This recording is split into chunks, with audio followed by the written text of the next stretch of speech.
Welcome to the IC podcast. We have a special guest today, my longtime friend and dear breathwork guiding minister of life force and many different other healing modalities, my friend Peace Arnold. I met her through Leonard Orr, one of my great friends as well. And I felt a deep connection to peace ever since then, and have been really thankful to have her in my community, even if it's from afar online at many times. Uh, but that's why I had to make sure that we got on here and did a talk together. How you doing, Peace? Yeah, I'm excited and happy to be John. I always love to connect and talk and exchange our love for the breath, for and the rebirthing. So thank you for having me here. Of course, of course. So when did you first get into rebirthing breath work, and what brought you to wanting to explore that? Well, I've been involved for many years, and probably was born into the experience. I was somewhat of an was always out in nature with the father would say, don't eat anything, don't put anything in your mouth, and experimenting on plants. And always had that guidance and intuitive guidance and direction, and did myself safely through my childhood. And then I had some experiences in my early childhood, I would say in a state of you know, anxiety, a little bit anxious. To a significant degree, my guide that was always there, and it reopened later on in my, later on in my life as a young. And so I had an connection to rebirthing, and I didn't. It wasn't anything that attracted studying and Oriental medical yoga practices. I had come across books written by Sandra, and I always liked the vibe. And many years after that, Sandra he just wanted to go to meet her because I liked the vibe weekend with her. And then while I didn't even realize that it had anything to do. And but I was guided by training with her, and again, and it was introduction to become was absolutely not my intention. Started with that training, and she was, and at this point I was working in a pain management practice, doing energy work, breathing with pain management in tools, method, Cabrini and the clinic for that.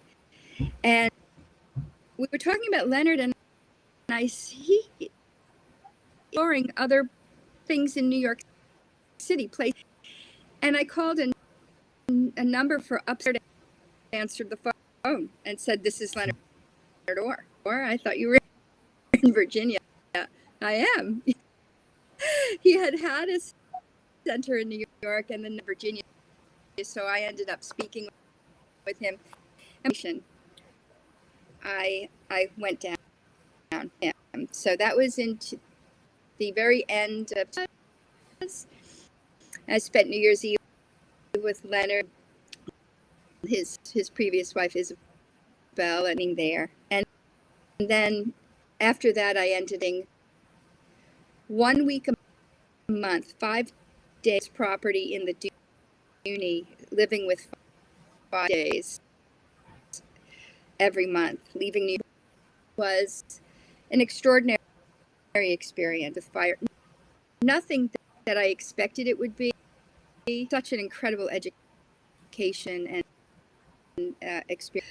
And then after that, I left New York to the training center and did a 3-year in with the urbanizing events and think of membership with the community at large. He really launched me in the community of Rebirth International. After that, Leonard was ready to get back on the again, and he needed some consistency to move. Went in and took over Rebirth International 5 years to allow him the freedom, and meanwhile going back and forth and developing a practice of New York City. So that's my introduction thing. That's a cool story. It was similar the way when I called him and he was there to pick up the phone. Like the number in the back of the book was his number, his phone number, and he answered, which was so interesting. Uh, it showed the type of person that Leonard is. There's a little like uh, it's hard to. Some of your words are cutting out here and there as we're going. I'm not sure if if it's the microphone or if it's the connection. It says on my end that we both have a good connection. Uh, so I could try to take off. That's usually better, but let's see. yeah, see what happens, and I could turn myself. I might be able to play with the sound a little here. How is it working for you now? For you, just fine. Can you hear me? I mean, sometimes there's a little feedback. Yeah, I hear you. I might be hearing you better at this point. Let's work with that for now, and we'll see what happens. That sounds So good. so the one idea that's the most that always seems to be the most tripped out and triggering for people in that come from Leonard Orr and I mean, it don't just come from Leonard Orr. It comes from the ancients of the indigenous. Many cultures have had the idea of physical immortality, that it's possible.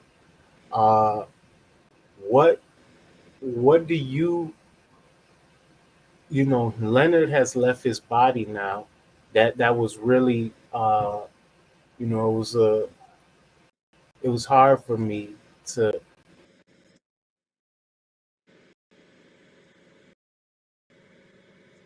just to have my friend passing. Putting out, John. And then also on the level of you can hear me now again. Yes. Okay, Hard but for just yeah. count. You. I heard up to it was hard. I had it Leonard left its body. It was hard for you. Yeah, That's where you. yeah, it was hard, and I think, and it just, I think on the planet, it was around that time. You know, a lot of traumas began on the planet as well, and uh, not to make all those things link together, but for my own experience and for many people's experience, there was probably a it it could probably felt very much related. Right. But what do you how do you look at the idea of physical immortality with uh, with now that Leonard has left his body? Is it uh, does it still feel as relevant? Does it feel even uh, more practical? Like what are your thoughts around the ideas of physical immortality now? Spent so much time with Leonard.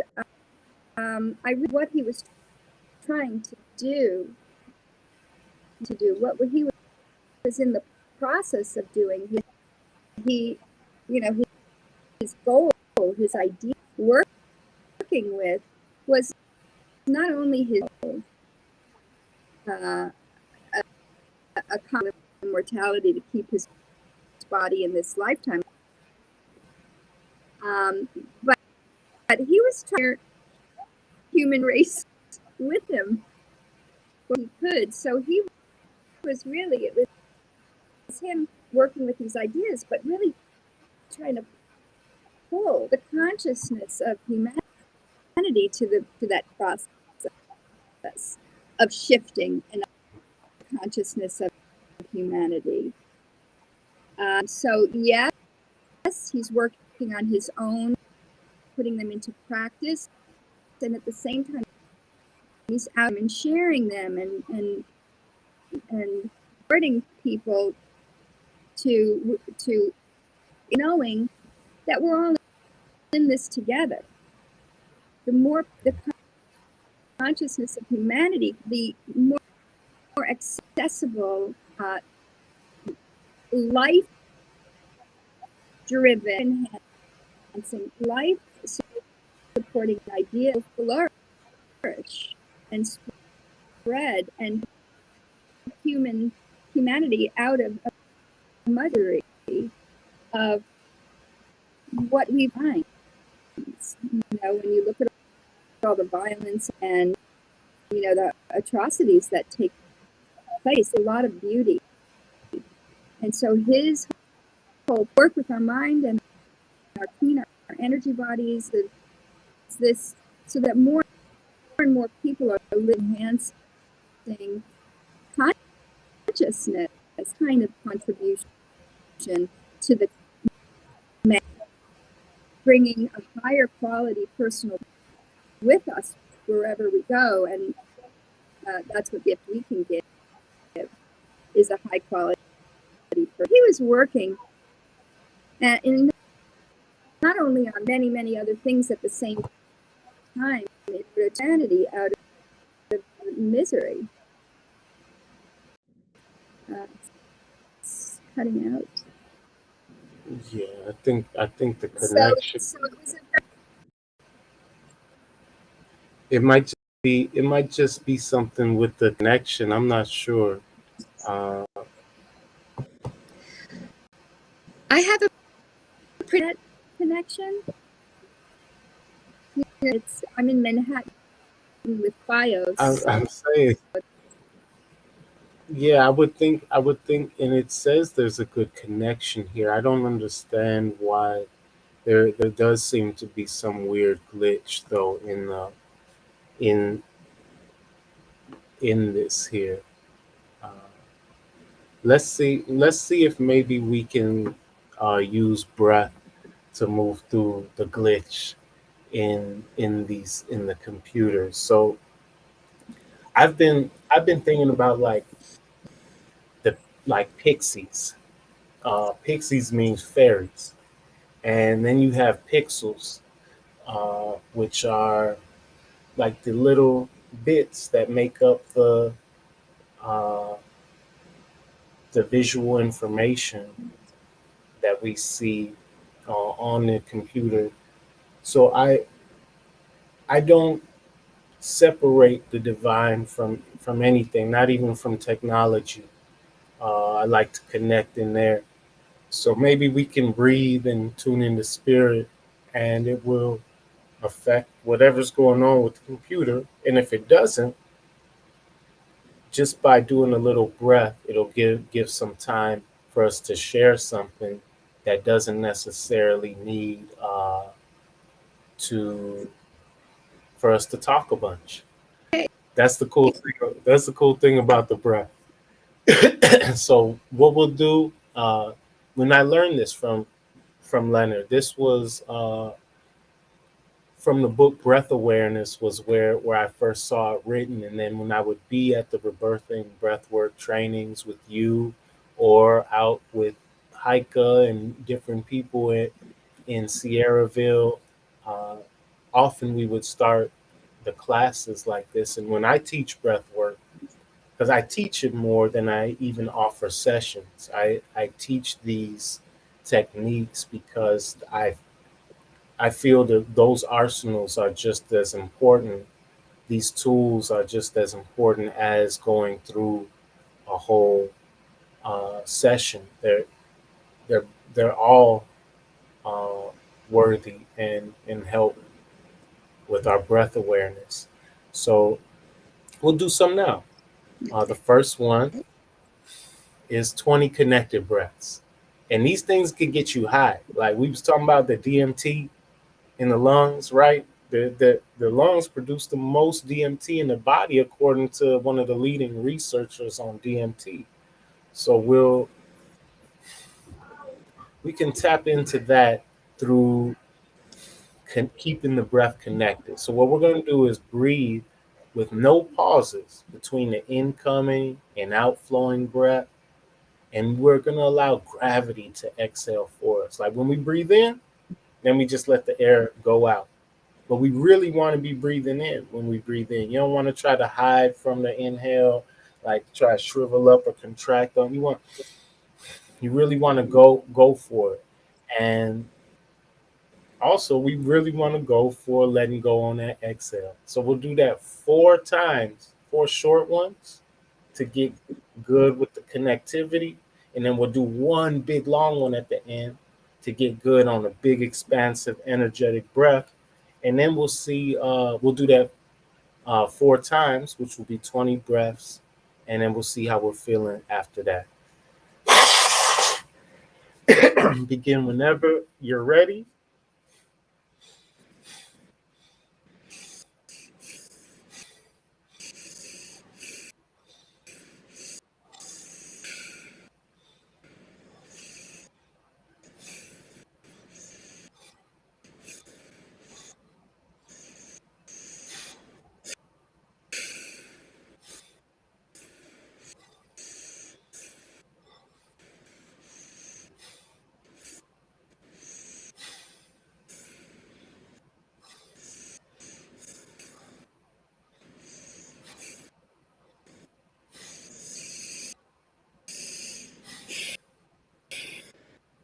Yummy, yummy. So I'm feeling good. If you did the breath, you're probably feeling something. If you're not feeling anything, then you want to do it. You want to do it some more because that way you could get better at feeling. We want to be able to feel. There's nothing specifically that we're trying to feel when we do this. We just want to feel whatever is coming up.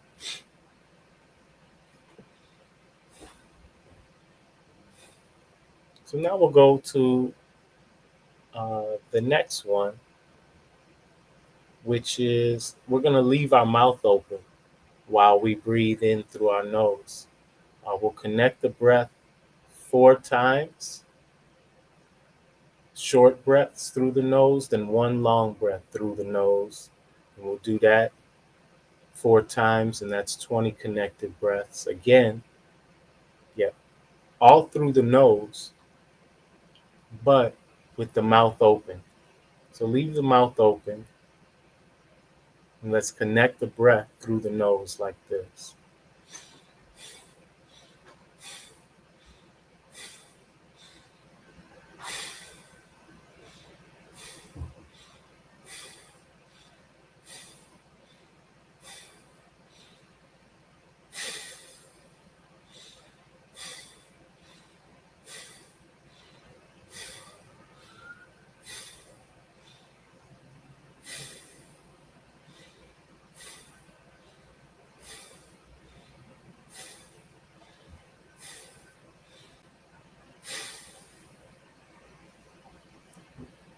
Now, if you've been keeping up with some of these breaths, you might be feeling energy moving around in your body. You might be feeling buzzing or tingling, different sensations in the body. What I found, what we found in rebirthing is that in rebirthing breath work is that they say energy goes where attention flows. That's a common statement, proverb, whatever. Energy flows where attention goes. But the other side isn't said a lot is that attention flows where energy goes. And so when we're doing this breath, uh, there's places in our body that we begin to feel the energy there. It's like something begins to alert and tell us, oh, you have toes, or oh, your hands are, they have feeling. There's a different type of feeling there. And when that happens, that is uh, the energy going somewhere so that our attention can go there because attention is love. You know what I'm saying? Attention, we give attention to what we love. And so our body does something really cool. When we breathe and we're not, say, you could be running around and breathing, but we're not running around right now. We're just sitting here. So that breath is going somewhere. It wants to go heal or talk to or communicate or engage with parts of our body that are just, that may have wanted more attention, may have wanted more energy. So it goes there, it brings a sensation so that our attention can go there, that our devotion can go there, and we can bring more love to those parts in our body. And that's with whatever comes up while we're doing the breath work. Anything that comes up is coming up so our attention can go to it as love. What is love? The acceptance and the ability uh, to integrate with, to feel in the flow with, to support, to be supported by.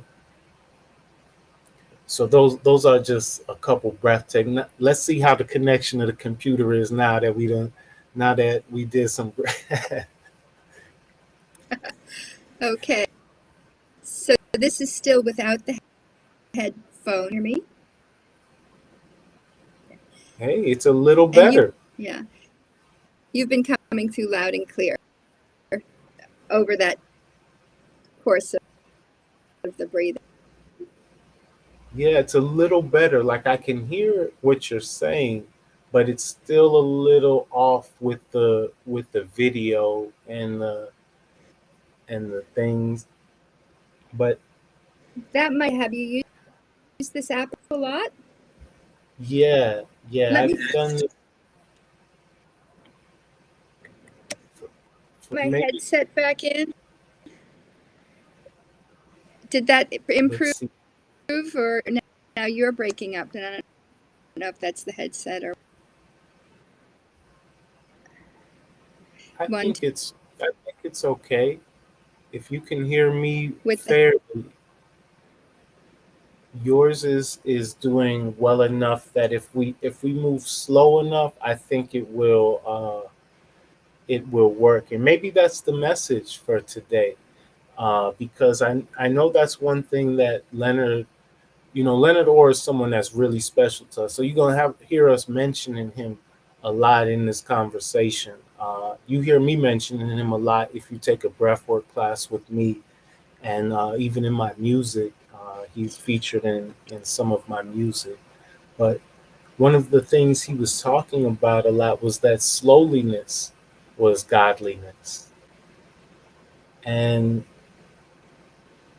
I have realized more and more, and I can probably, I probably have a lot more to realize in this, in how to move in this slow, in a slower, effective fashion.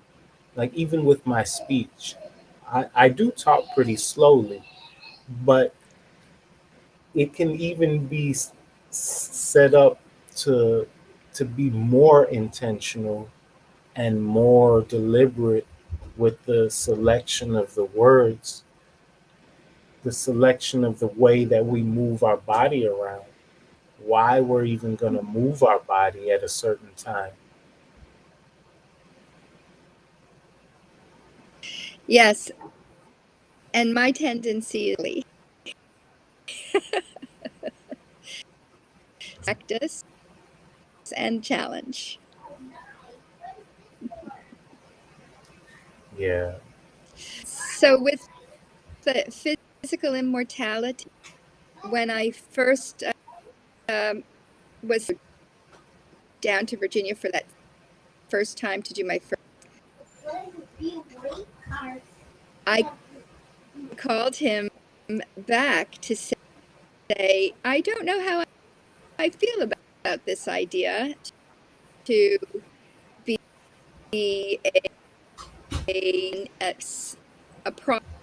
I don't, if this, I want to make sure I know in advance, create a problem. And it's just to give you at removing obstacles and to remove, dismantle that idea is inevitable and beyond our control and frees up a lot of energy. Are you willing to think about it? And no sooner up the phone, and of course I did it right away. The thought that came up, can't afford to live that long, which is when I realized I had a lot of money, the idea, the reality, and the truth.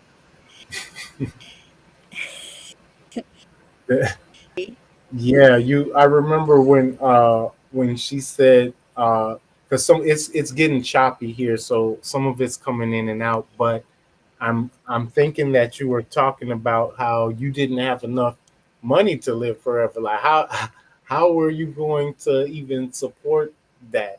And that's a like the fact that that would come up in your thought about physical immortality really shows how these different things uh, are issues in life can be wrapped up into the idea of the death urge or the and physical immortality that there without questioning the inevitability of physical death, there may be a whole slew of irrational things that we've accepted along the way. And so going to that one, that's one of the biggest ones, if not the biggest one, uh, because most people have turned their religions into ways of explaining that everyone has to die, even though there's every all these people at the beginning of those traditions were people who didn't die, were people who according to the tradition, but somehow it's been changed around like no, everyone has to die. But so who's Padma Sambhava? You know what I'm saying? Who's Milarepa? What's Rainbow Body? Who are these thousands of Taoist immortals? Oh, so it's just a metaphor. That's all. We're like, okay, maybe it is just a metaphor. Maybe it's not. But there's no way you can prove that it was just a metaphor. And the way the mind is, that don't it just seems that our mind does find results for what it thinks about persistently, and often those are the hidden ones. Like the hidden ones often have the most power. And what does hidden mean? Like, what's another way to say hidden? A cult. And what do people are afraid of that has the most power? The occult. Oh, they're afraid of the occult.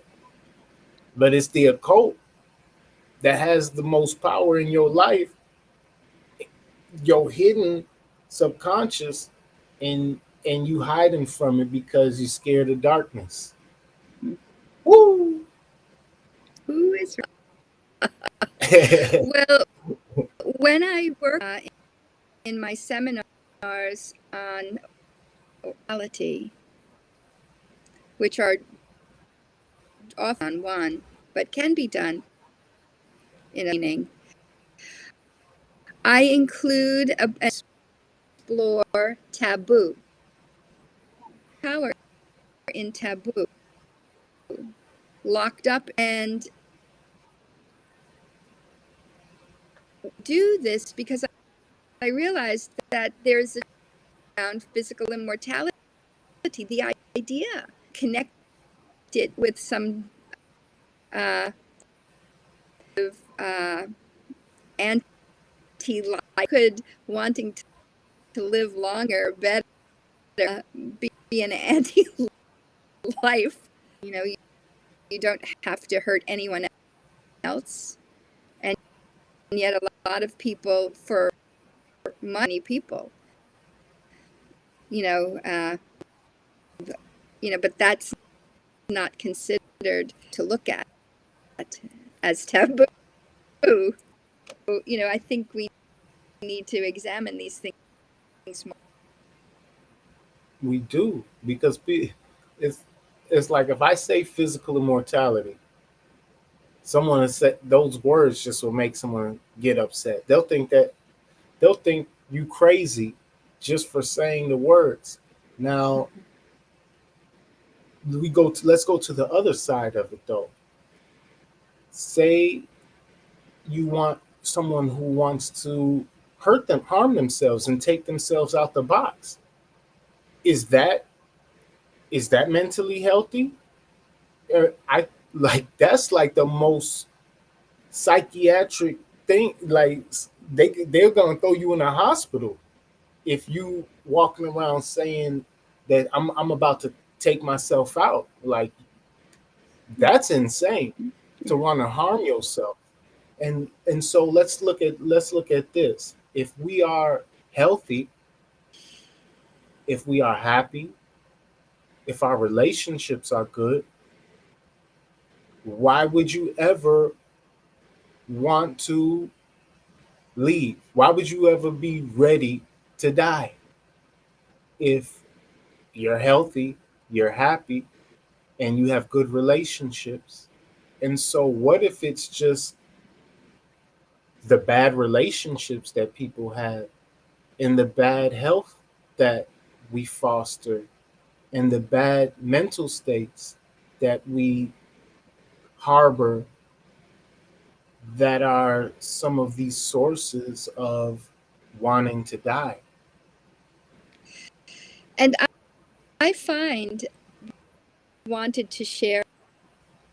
I don't know if anyone had this experience or has this experience. I find the breath so delicious that for just, and that life, loving that inhale go and loving that inhale. It's science to, what a relief. How what in that one breath.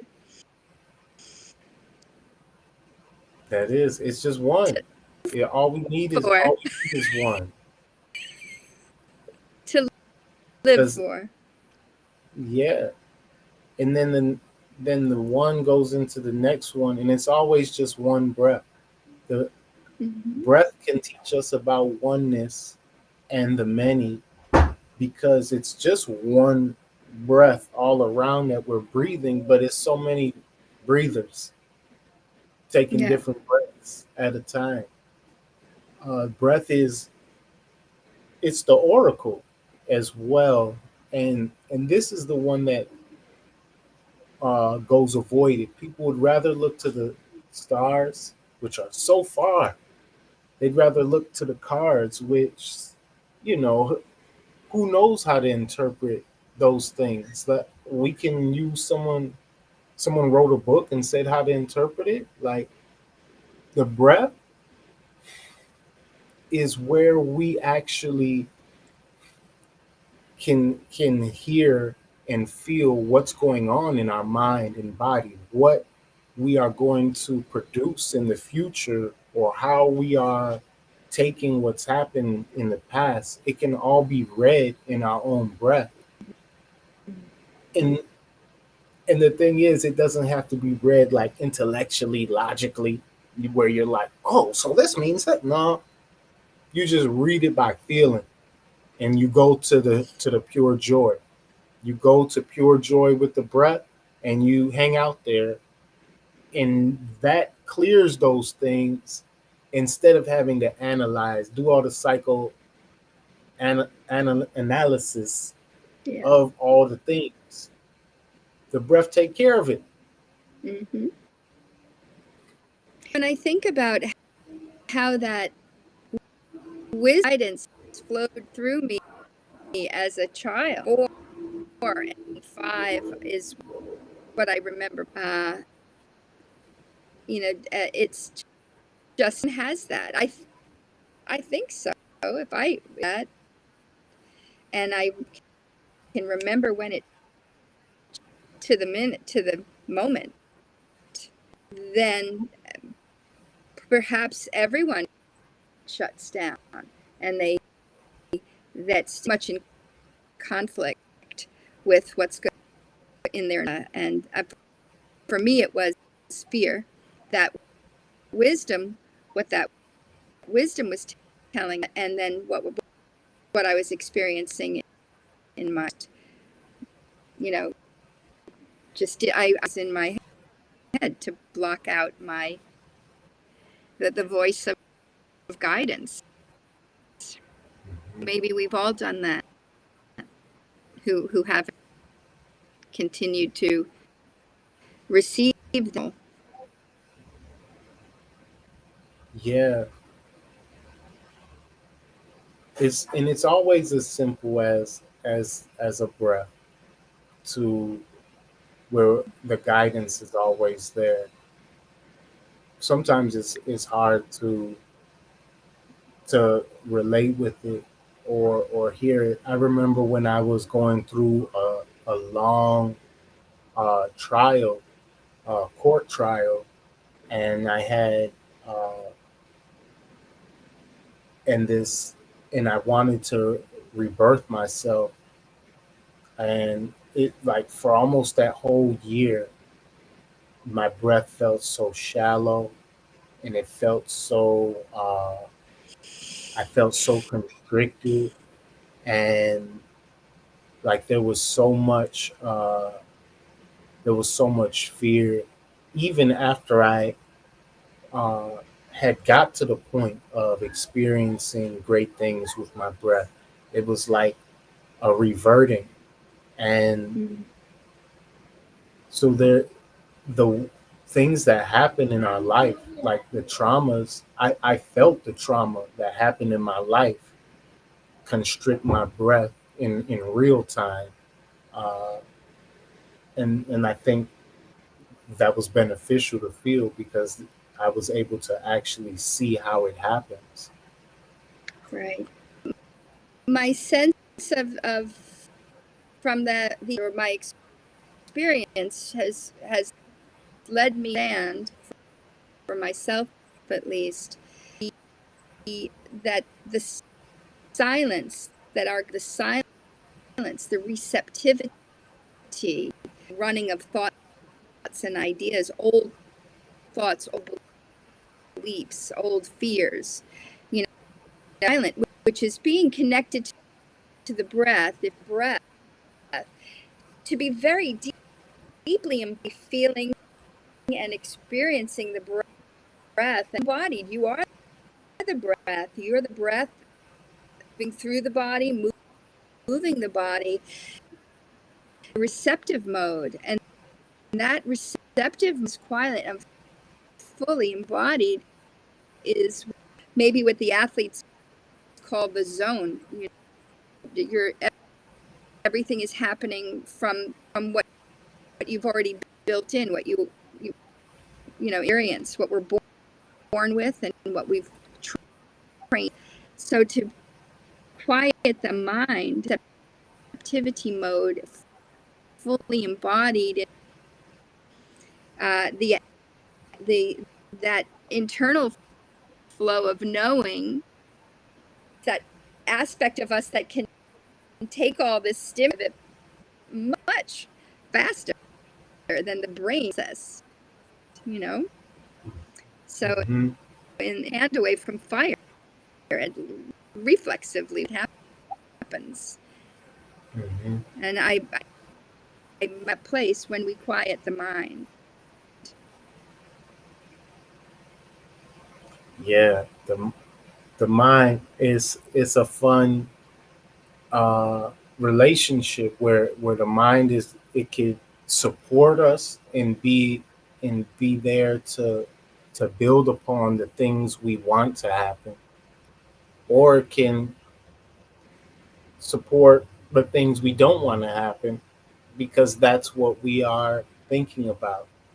Yeah. And it's a great paradox. That is the trickster. Like, I think the trickster archetype in all these ancient cultures is was there to teach us about our own mind and how it always can trick us, but it's also a fun, like when you get to know the Anansi or the Brer Rabbit or the Bugs Bunny or the Shiva or the Krishna or the Tahuti, when you get to know them, they're they're fun, and you actually can work magic with them and have a fun play with them. But when you don't know the trickster nature of the mind, you're gonna get tricked by it.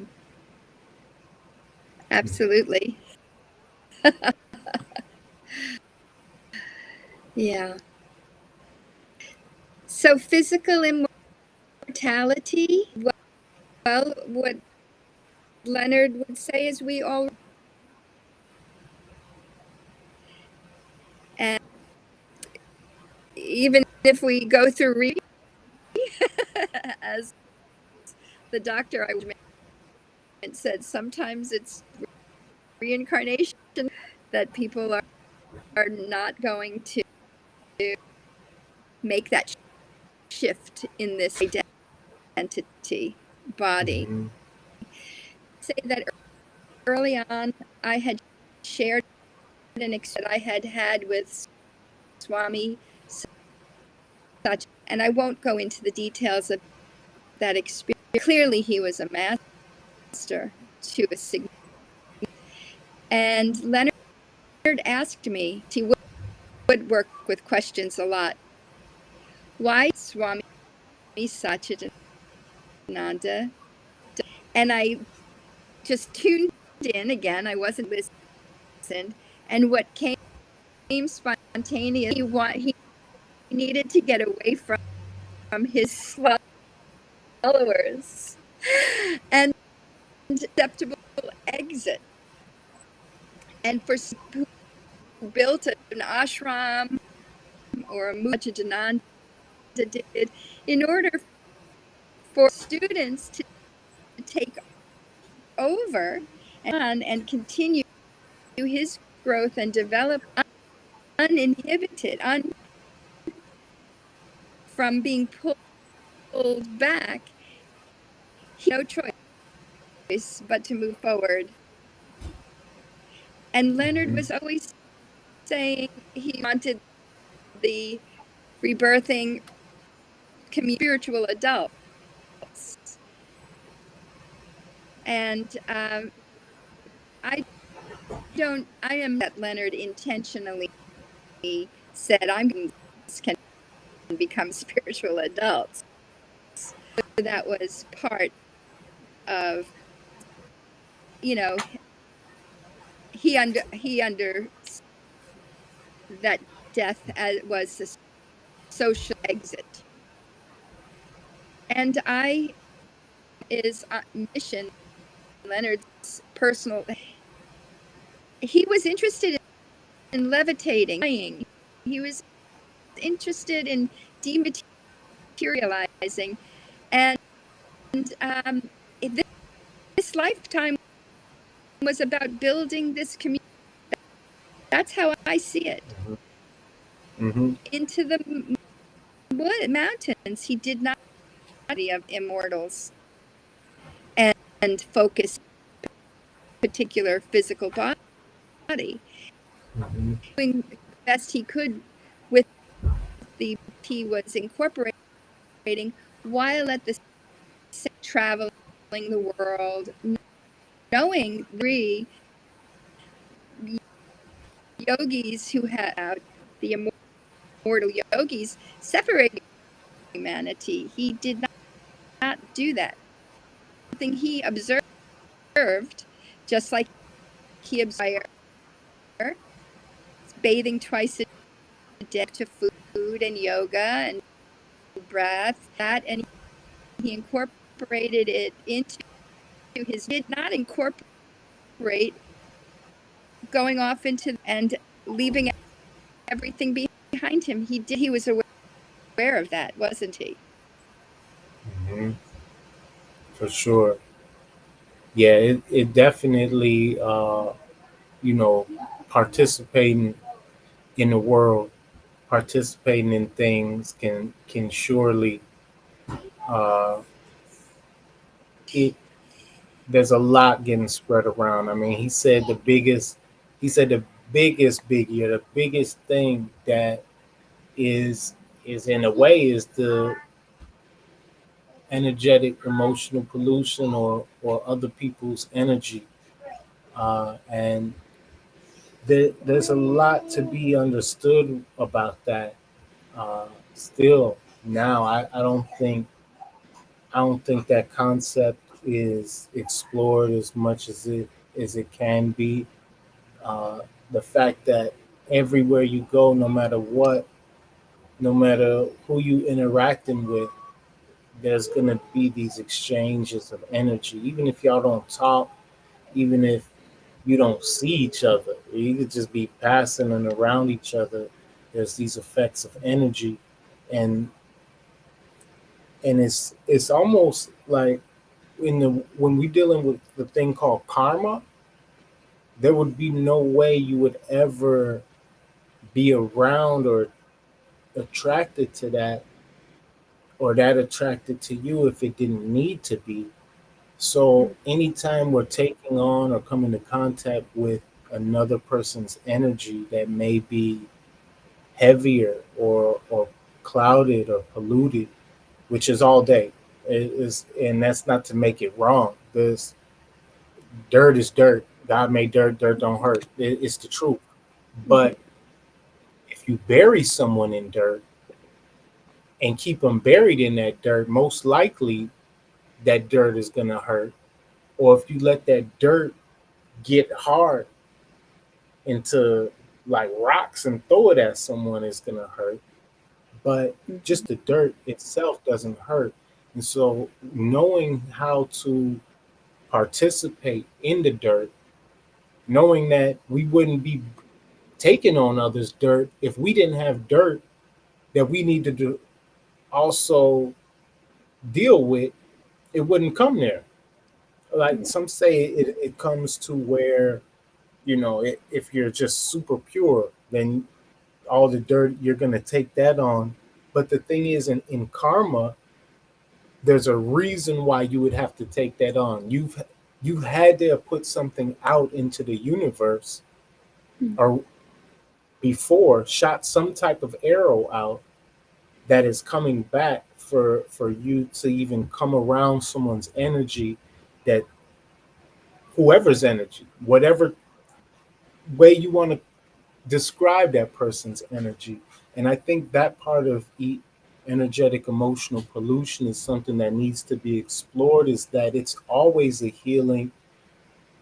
If for the person who's going to consciously purify the pollution, it's a healing for them, and it's a healing for the person who they may have took the energy on from. Mm-hmm. But the person they took it on from will have to do further exploration if they don't want to keep bombarding themselves. Whereas the person who's doing the purification, they have that daily routine that allows the aura to get clean, just like a plate. I ate on the plate, clean the plate, so I could Right. use the plate again tomorrow.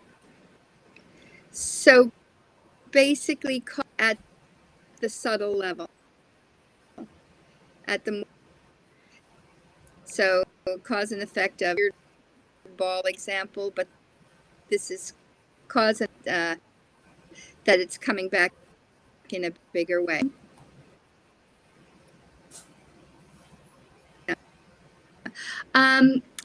So EEP, sense of EEP is the biggest information contain the people's we're absorbing, that people are putting their consciousness, their thoughts, their beliefs. We're receptors to, we're pick up your voice, and I can pick up of your thoughts. Not everybody is that, can often feel people's don't interpret them or want to interpret them, mention, or the, you know, that's something I'm impacted by it, and then I let it go without, and I think that the breath, to pulling in new chi and letting that and move everything through, is a vital aspect of, Mm-hmm. and that's the so when you're bringing in chi and you are intentional with mantra with high quality, then perhaps you can be in your own source. You're extracting chi, circulating it intentionally with a high quality thought through everyone else's information. That Leonard did that. We were once, and he pulled myself three, and he pulled us together and said, "Let's just mantra," and we walked down Broadway and reciting Om Namah Shivaya. We could be, imprinting and broadcasting Om Namah Shivaya. So we're on output that's running water.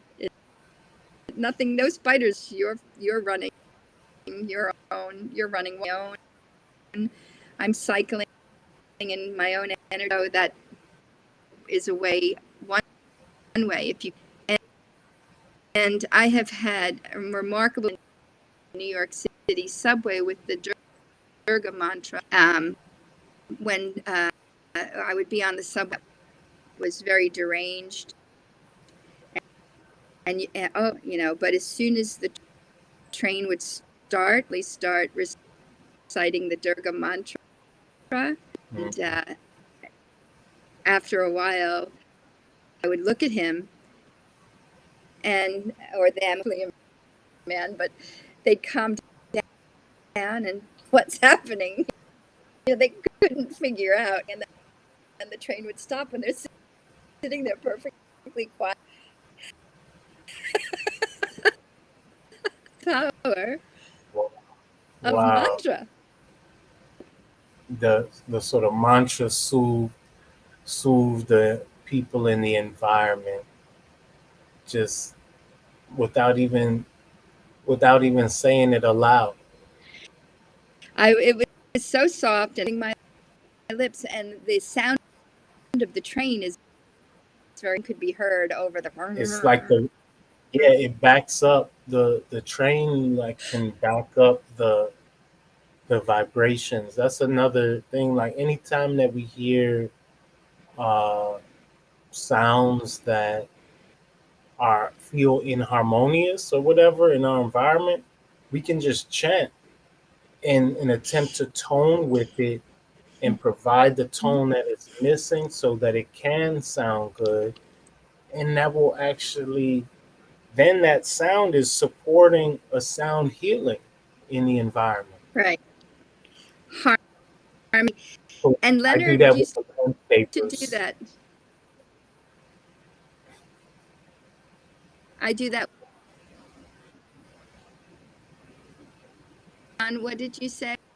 You do that with When the landscapers come through.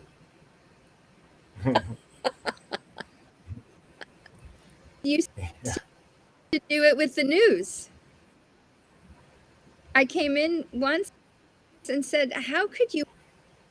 And he said, "Well, it depends on how conscious you are when you're listening." And you can harmonize as you. What is the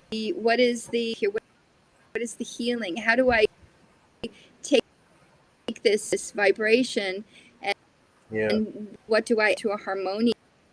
Even discord can be beautiful. I know in Judith Kravitz, in her breath work, they use toning at different points, and it's actually pretty good. The one thing is, it can you don't want to start doing toning to avoid the breath, but it can be really great for if there's too strong of tetany coming on. That's one of the, like, tetany is when the body, you know this, but for people who ain't listening, the body start doing, or who are listening and don't know the some of what comes up in the breath work, the body can get into these weird tense feelings, and if it does, I found that the toning has been one of the things that helps quite immediately if the person can't get through it by just keeping breathing. Yes, I will have people through their teeth breathe in and out Mm, to help process anger. One of mm, 6 healing sounds in that system, 6 healing sounds. Play with yeah. just creating the shape.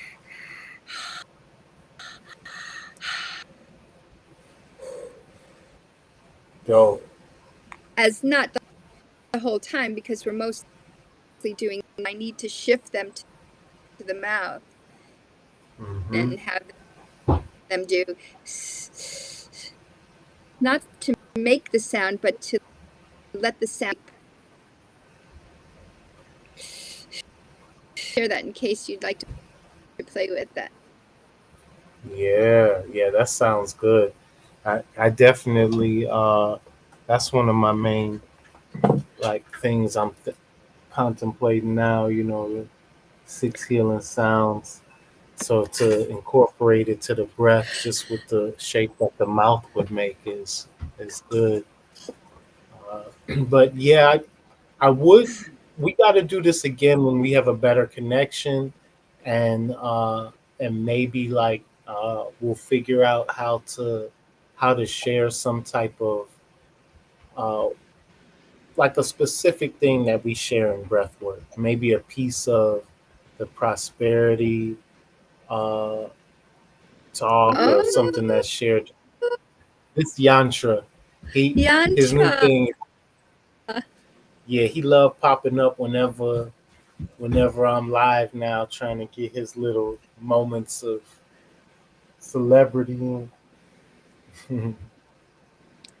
Well, So children.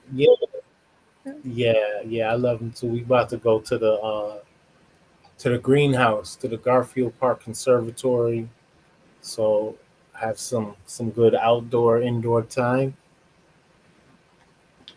But Peace, thank you for having this conversation with me. I do want to do it more and try to get it down more efficiently. So maybe once a month or something we could do like a mini 1 year seminar type of thing on here, like a Okay. mini 1 hour 1 year seminar for people.